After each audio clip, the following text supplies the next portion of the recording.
Baik, kita berjumpa kembali di sesi pertama kita. Modul 1 tentang masalah esensi dan ruang lingkup studi perilaku pengorganisasian.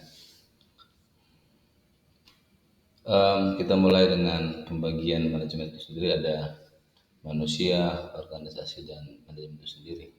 Jadi dianggap seperti triangle, segitiga. Manusia dianggap sebagai pemeran sentral dalam suatu organisasi. Dan sebagai subjek, manusia juga bisa dikatakan juga sebagai objek. Organisasi adalah alat bantunya, sedangkan manajemen adalah untuk memenuhi kebutuhan dan mensukseskan tujuan dari organisasi tersebut.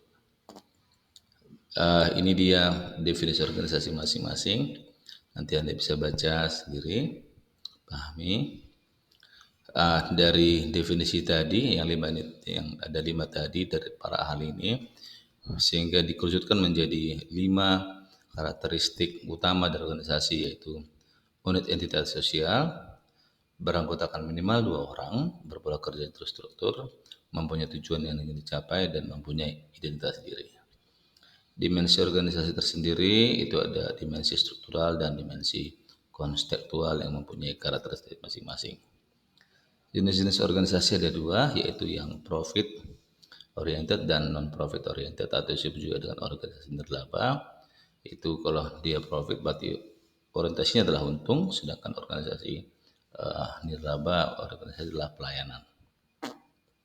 Peran manajer dalam organisasi ada sebagai stakeholder, para manajer juga karyawan sendiri. Terus ada peranan interpersonal, peranan informasional, dan peranan decisional. Jadi peranan ketokohan, kepemimpinan, dan penghubung, peranan monitor dan diseminator dan juri bicara, dan peranan daripada sebagai seorang entrepreneur dan sebagai pemecah masalah, pengalokasi sumber daya, dan negosiator. Keterampilan manajer ada 3, yaitu keterampilan teknis, keterampilan hubungan antar manusia, dan keterampilan konseptual. Keterampilan teknis adalah kemampuan pengetahuan, keterampilan hubungan manusia adalah keterampilan untuk kerjasama dan memahami dan memotivasi, sedangkan keterampilan konseptual adalah untuk mempunyai kesiapan kemampuan mental untuk menganalisa dan mendiagnosis masalah-masalah yang bersifat kompleks.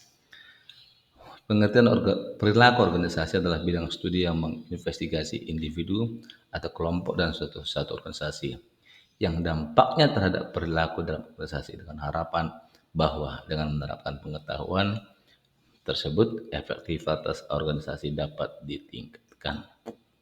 Tujuan mempelajari itu adalah bagaimana bisa kita mendeskripsikan, menggambarkan perilaku manusia, menjelaskan dan memprediksi perilaku manusia, dan mengendalikan perilaku manusia. Jadi ada 3 tujuan perilaku organisasi.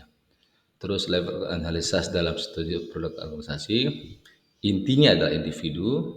Setelah itu baru kita kerjakan kelompok dan kerjakan organisasi. Nanti di luar itu ada lingkungan eksternal. Demikianlah mata kuliah hari ini. Saya harapkan Anda bisa membaca buku teks yang sudah Anda dapatkan dalam bentuk digital, dan jangan lupa untuk mengerjakan diskusi yang telah diberikan kepada Anda pada sesi pertama. Terima kasih, sampai jumpa pada sesi yang berikutnya.